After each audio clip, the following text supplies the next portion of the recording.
O Jardim do Getsemane e também a Igreja da Agonia. Essa igreja, na verdade, tem dois nomes: Igreja da Agonia ou Igreja das Nações. Tá? Aí, no decorrer da minha apresentação, vou estar explicando o porquê disso. Tá? Então, primeiramente, na época de Jesus, o que havia nesse lugar? O que havia nesse lugar? Primeiro, na encosta do Monte das Oliveiras, o monte que está aqui do nosso lado, onde eu estou apontando, é o Monte das Oliveiras. Tá? Estamos então no pé do Monte das Oliveiras. Tá? Toda essa área no pé do Monte das Oliveiras era um plantio, era um olival, um grande olival. E essa pista que nós subimos aqui, não havia isso. Tá? E onde temos a igreja, o altar da igreja, havia uma máquina de se fazer óleo. Tá? Havia então um Getsemane, em português. Em hebraico seria Gat Shmanim. Tá? Gat é o local de prensa, o nome prensa em hebraico. Shmanim, óleos. Então é prensa para você obter o azeite. Gat Shmanim. Tá? Como é que era o processo? É possível que vocês conheçam, tá? Mas vou explicar só para poder contextualizar. Primeiro você tinha aquela pedra redonda, entende? Que rodava em cima de uma mesa, tá? Você jogava as azeitonas ali e girava a mó, né? Que é a pedra redonda, e esmagava as azeitonas, fazia uma massa das azeitonas, tá? Essa é a primeira etapa. Depois de esmagar as azeitonas, essa massa era retirada, colocava dentro de sacos de juta redondos, para fazer uma pilha de sacos de juta, tá? E aí vem a segunda parte, que é a prensa em si, tá? Onde uma viga grande de madeira pesada apertava esses sacos de juta cheios de azeitona esmagada, né? Apertava. E havia 3 etapas nessa prensa.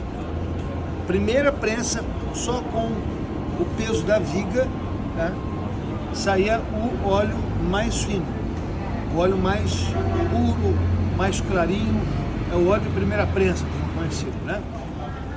E esse óleo era usado especialmente aonde? Ele era consagrado, na maioria das vezes, no serviço do templo que havia aqui. Então vocês estão vendo ali a ponta da cúpula dourada. Amanhã nós estaremos lá dentro. Então ali naquele local do templo. Tá? E era necessário um suprimento constante de óleo para o templo.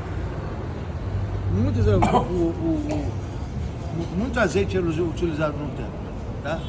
Primeiro, para ungir os sacerdotes e levitas que trabalhavam lá. Haviam 12 turmas de sacerdotes e levitas.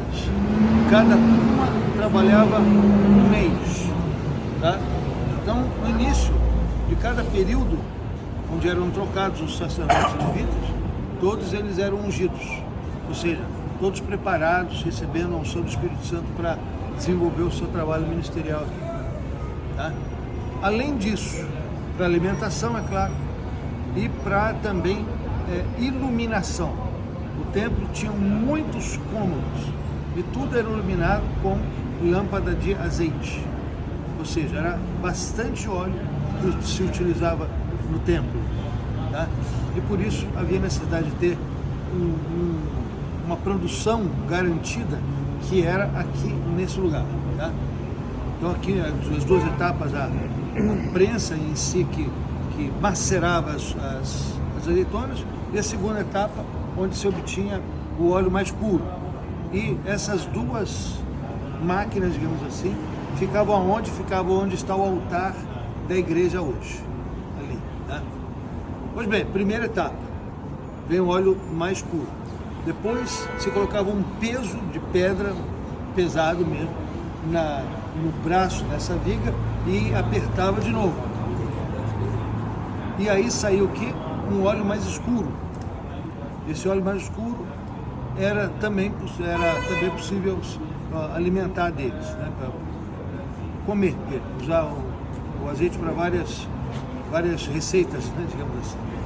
E aí, terminado isso, tem a terceira prensa, uma segunda pedra era colocada nesse braço, aí já saiu um óleo mais escuro. Esse óleo escuro é utilizado para quê?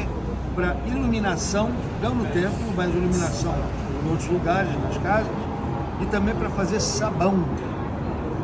Tá? São 3 prensas que eram feitas no processo. Tá? E até você obter aquela massa, né? Vocês devem ter visto aquela no filme, né? Você lembra quando nós estivemos lá em Katsrin? Sim. Então hoje pega essa massa e consegue reutilizar isso, fazer cremes e tudo mais, né? Mas naquela época não havia isso, tá certo? Pois bem, então esse era o ambiente que havia aqui. Não havia, na época de Jesus, igreja, não havia nada disso. Era um campo agrícola, tá? Fora da cidade de Jerusalém. A cidade de Jerusalém estava somente dentro dos muros, não tinha Jerusalém fora dos muros, tá? Essa região do hotel, tudo mais, tudo era, se tivesse, eram vilas agrícolas, entende? Onde as pessoas, a maioria da população estava espalhada e tirava o seu sustento dali. Cidade não, cidade era só lá, ok? Então, Jesus veio várias vezes aqui em Jerusalém, tá? Antes do seu ministério e durante o seu ministério, tá? Mas, especialmente, vamos colocar assim, na Semana Santa, que foi de domingo até sexta-feira, certo? Sexta, sábado e domingo teve domingo da ressurreição, certo? Mas ele entrou em Jerusalém no domingo, tá? Então o que ele fazia? Do outro lado, nessa direção, tem o que é chamado a Gruta dos Discípulos, que não está aqui na área da igreja de sempre, tá? A parte ali, um outro lugar, mas é próximo daqui, a Gruta dos Discípulos, ou Gruta da Traição, tá? Então, Jesus, quando esteve aqui com os seus discípulos, ele não dormia debaixo da árvore, não dormia no relento, havia uma gruta onde eles se abrigavam ali e dormiam ali, tá? Então, Jesus chegou no domingo, chorou sobre Jerusalém, você lembra disso, né? Ali entrou triunfalmente na cidade, tá? Pegou o chicote, derrubou as mesas dos cambistas aqui, tá? E aí pregou, ensinou, curou dentro do templo. No final do dia veio para cá e dormiu, passou a noite aqui. No outro dia, bem de manhã, levantou cedo, foi para o templo. Ele fez essa atividade domingo, segunda, terça, quarta e quinta. Tá? Quinta. Inclusive tem um discurso de Jesus muito importante, que está lá em Mateus 24, que é o sermão profético. Então ele fala sobre aquilo que vai acontecer no final dos tempos. E onde que ele proferiu esse discurso? Aqui no Monte das Oliveiras. Aqui. Tá? Pois bem, na quinta-feira, o que aconteceu? Jesus foi lá para o cenáculo, nós vamos visitar também o cenáculo. Foi lá para o cenáculo e lá teve a última ceia, onde ele instituiu a Eucaristia, né, um novo pacto, baseado no sangue dele e no corpo dele. Santa Ceia. E aí, o que representou o sangue e o corpo? O vinho e o pão. Tá? Então, estabelecido esse nova aliança que foi profetizado por Jeremias 31, tá? Então ele veio para onde? Ele veio para cá. Veio para cá, para o mesmo lugar ali, na Gruta dos Discípulos, tá? E o Judas Iscariotes saiu antes e foi falar com os sacerdotes. Você deve se lembrar disso. E ali ele traiu Jesus e requereu um valor de 30 moedas de prata, tá? Que foi dado para ele. Tá? E aí ele pegou os guardas do templo e trouxe até aqui, certo? Mas nesse inteirinho, o que aconteceu? Jesus chegou com seus discípulos e pegou Pedro, Tiago e João à parte. Deixou os outros lá descansando na gruta e veio para cá e pediu, por favor, orem por mim, orem por mim. Tá? E aí ele se afastou mais um tanto e, segundo a tradição, ele veio até junto a máquina aqui que havia aqui, as instalações, né? E aqui ele começou a orar e se angustiar muito, orar ao Pai, se angustiar muito, porque iniciou ali aquele processo aonde ele recebeu sobre ele todos os pecados da humanidade.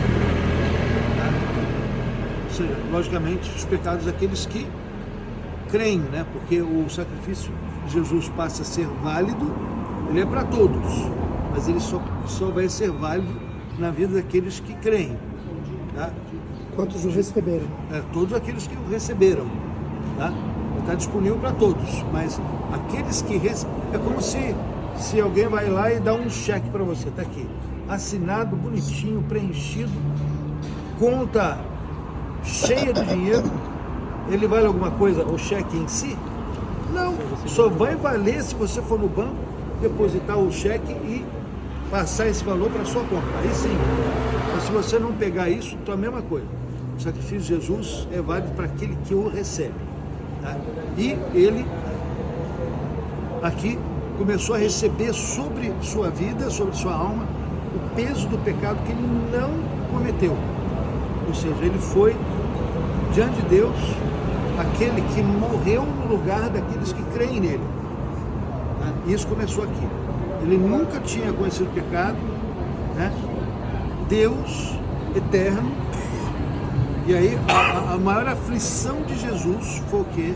Foi que por conta do pecado que ele recebeu, ele foi se afastando do Pai, foi separado do Pai. Isso nunca ele tinha, toda a sua existência eterna, nunca tinha experimentado. Isso que trouxe maior agonia para ele, entende? A ponto, ele ficou num estresse tão grande, que houve um fenômeno que é conhecido na medicina como hematidrose. Hematidrose é quando a pessoa entra num estado de estresse tão forte, que os vasos dos pelos estouram, vasos sanguíneos, né? Os pelos estouram e o sangue sai pelos poros. Isso aconteceu com Jesus. Tá? Tem alguns outros casos na história da medicina que está registrado isso que aconteceu. Uma mulher, por exemplo, na Revolução Francesa, né? Durante uma batalha lá, alguma coisa assim, lá em Paris, ela entrou num estresse tão grande que começou a suar sangue. Tá? Então tem alguns casos. Isso aconteceu com Jesus. O motivo disso foi porque ele passou a sentir o peso da humanidade sobre ele. Tá? E ele orou 3 vezes ao Pai. Mas não é só um Deus, agora tem 2 deuses.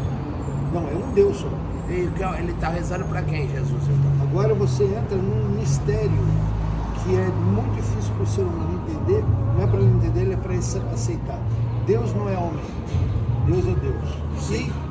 E ele se manifesta, o Deus único se manifesta de 3 formas: Pai, Filho e Espírito Santo.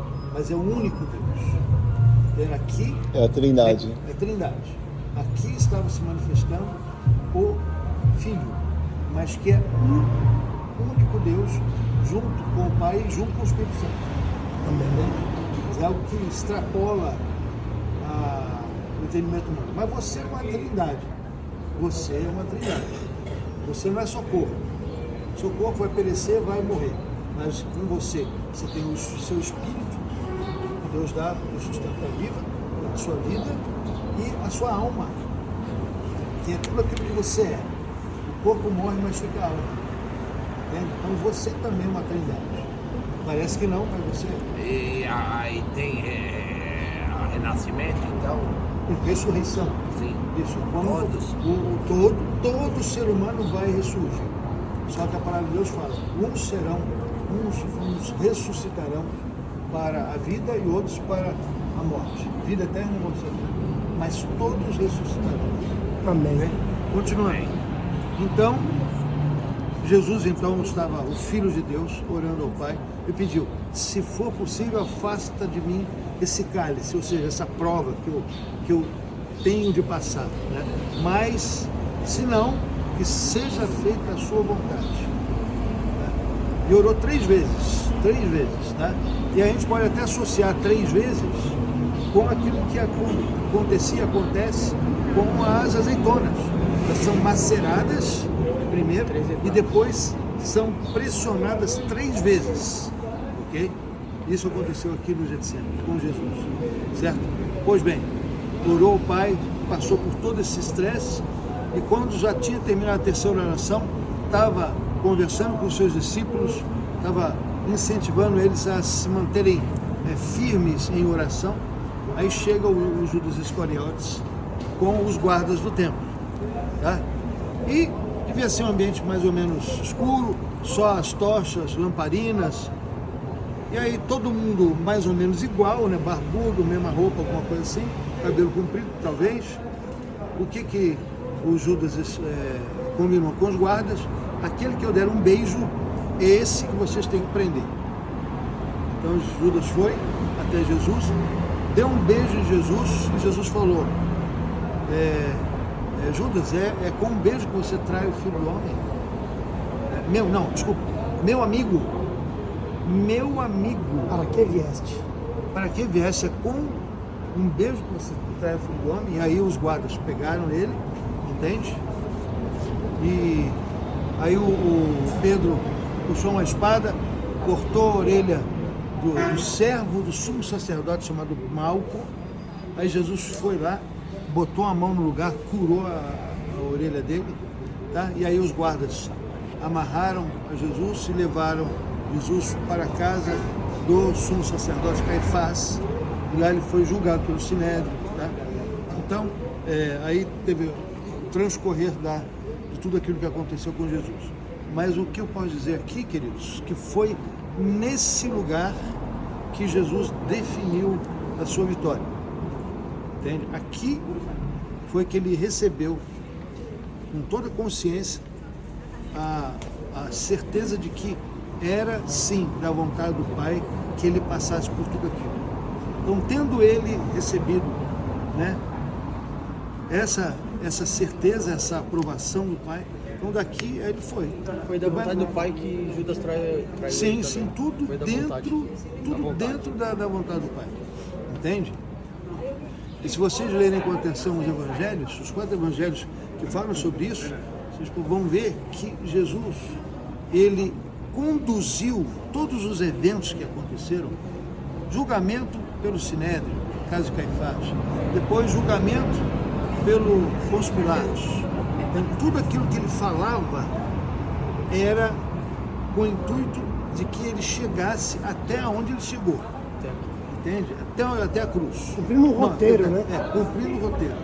Porque ele simplesmente poderia dizer: olha, não, essa daí é acusação falsa. Se ele falasse isso para o Pôncio Pilatos, o Pôncio Pilatos iria libertar ele na hora, porque ele queria libertar.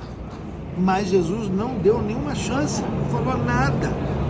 Ele até confirmou, né? Tem uma profecia que fala, que descreve esse roteiro, né? Como ovelha muda. Isso, Isaías 53. Isaías 53, tá? Por falar nisso, bom, então, uma leitura obrigatória para vocês, além dos evangelhos, tá? Isaías 53, tá? Mas também é Salmo 22. Touros de Bazã. Isso. Então, como é que... Isso é muito interessante, tá? Como é que inicia o Salmo? Inicia assim: Eli, Eli, lama sabachthani. Ou Eli, Eli, lama azaphtani. Ou seja, Deus meu, por que me desamparaste? Tá? E aí, no transcorrer do Salmo, ele descreve, é como se o salmista tivesse sentado na frente da cruz e começasse a descrever com detalhes o cenário, tudo aquilo que estava acontecendo. Não somente o estado de Jesus, mas também as pessoas ao redor, entende? A crucificação, os pregos nos pés, nas mãos, a veste de Jesus que é retirada, entende? E jogam sortes em cima da veste, que era uma roupa boa, entende? Como é que é? Feita confeccionada, né? Muito bem confeccionada. Então eles não queriam rasgar, então eles jogaram sorte lá para ver quem é que ia ficar com a roupa dele, entende? Então, tudo isso descrito com detalhes no Salmo 22. Como se o autor sentasse na frente da cruz. E Isaías 53, a mesma coisa. Parece que, né, uma profecia assim maravilhosa. Agora, por que ele falou isso na cruz? Eu explico para vocês. Tá? Na época de Jesus, até o século II depois de Cristo, não havia, a única coisa que havia era o nome, na Bíblia, né? Na Bíblia, o que havia somente era o nome do livro. Mas não havia capítulos numerados e nem versículos, era um texto só. Entende? Como é que, então, na época, as pessoas conseguiam se referenciar a uma determinada parte da Bíblia? Trecho. O trecho inicial. O trecho inicial daquele capítulo. O nome, que é o trecho inicial do livro, por exemplo, Gênesis. Como é que é o nome em hebraico? Gênesis, Bereshit. Esse é o nome do livro. Agora, Bereshit são as primeiras palavras. Bereshit bara Elohim et haaretz ve'ata shamayim. No princípio. Tá? Tem o próximo livro que é Shemot, que é lista dos nomes. Depois Bamidbar, no deserto. Entende? Tudo são as primeiras palavras do livro, primeiras palavras do capítulo, tá? Para identificar. E qual era o início do Salmo 22? Continua sendo. Mas como é que ele era conhecido? Como Salmo 22? Não. Era conhecido como Eli, Eli, lama sabachthani. Deus meu. Isso. Então o que Jesus estava fazendo ali? Ele estava na cruz pregado, tá? Dizendo, pessoal, leia o Salmo 22. Leia o Salmo 22, exatamente está se cumprindo agora. Isso que você está vendo aqui, eu na cruz, com as pessoas me xingando, me amaldiçoando aqui, me tirando sarro da minha cara, entende? Tudo está descrito no Salmo. Qual Salmo? Eli, lama sabachthani. Para conectar os eventos ali, né? Sem dúvida. E tem uma característica que perdura até hoje, que é o seguinte: os judeus, de tanto lerem, de tanto orarem, todos os dias, o tempo todo, acabam decorando as Escrituras. Decorando as Escrituras. Ele, quando falou Eli, lama sabachthani, o pessoal ali ouvindo continuou certamente na cabeça a recitar o Salmo. Entende? Ou seja, Aquele efeito chiclete de hoje em dia que o pessoal fala que fica na mente, né? Exatamente. Entende? Então, isso é difícil hoje, só entre os judeus mesmo, ou entre as pessoas que se estudam realmente com afinco, tá? Mas a população em geral é difícil. Mal e mal as pessoas leem. Mal e mal, leem. Entende? Mas entre os judeus se lê muito, então é comum isso acontecer ainda hoje, tá? Então, o que eu digo aqui, todos ali naquele momento estavam com perfeito conhecimento, perfeita ciência de que sim, quem estava ali era o Filho de Deus, ele estava pagando pelos pecados da humanidade. Em forma de cordeiro, né? Isso. Entregue por Caifás. Exatamente. Inclusive, no momento que Jesus foi crucificado, na Páscoa judaica, foi o momento em que os cordeirinhos estavam sendo, de um ano, né? Estavam sendo sacrificados no templo. Foi na mesma hora. Na mesma hora. Entende? 3 da tarde. Tá? Então, queridos, é algo assim maravilhoso estarmos aqui, rememorando tudo aquilo que aconteceu aqui e fortalecendo a fé de vocês, para que vocês realmente se apeguem cada vez mais a Deus e tenham as suas vidas transformadas por esse evangelho. Entende? Agora, sobre a igreja, o que acontece? Depois de Jesus, nós temos que no ano 70 houve a destruição do templo. Tá? Após isso, até o ano 325, o cristianismo era perseguido. No ano 325, o que aconteceu? Constantino legalizou o cristianismo e a mãe dele fez a primeira peregrinação oficial do Império Romano, tá? À Terra Santa. Foi então uma viagem religiosa, entende? Da mãe do imperador. Da mãe do imperador. Ela chegando aqui, o que ela fez? Ela começou a construir igrejas. Tá? E uma das igrejas que ela construiu foi aqui, o Getsemane, tá? Rainha Helena. Essa igreja depois foi destruída pelos persas, já falei para vocês, né? Sempre acontece a mesma coisa. Foi destruída pelos persas, depois foi reconstruída pelos cruzados e depois foi destruída durante o período islâmico. No final das contas, até 1930 e poucos, o que havia aqui era uma ruína da igreja dos cruzados. Aqui teve arqueologia também? Sim. Efeito TEL? Isso, sim, exatamente. Tem não muitas camadas, mas teve. Tá? Então, quando após a Primeira Guerra Mundial, os islâmicos foram retirados aqui, os otomanos, e aí começou o mandato britânico, ou seja, o governo britânico, né? Os britânicos são cristãos, então eles permitiram que os católicos aqui reconstruíssem as igrejas ou reformassem as igrejas, e aí foi construída essa igreja aqui.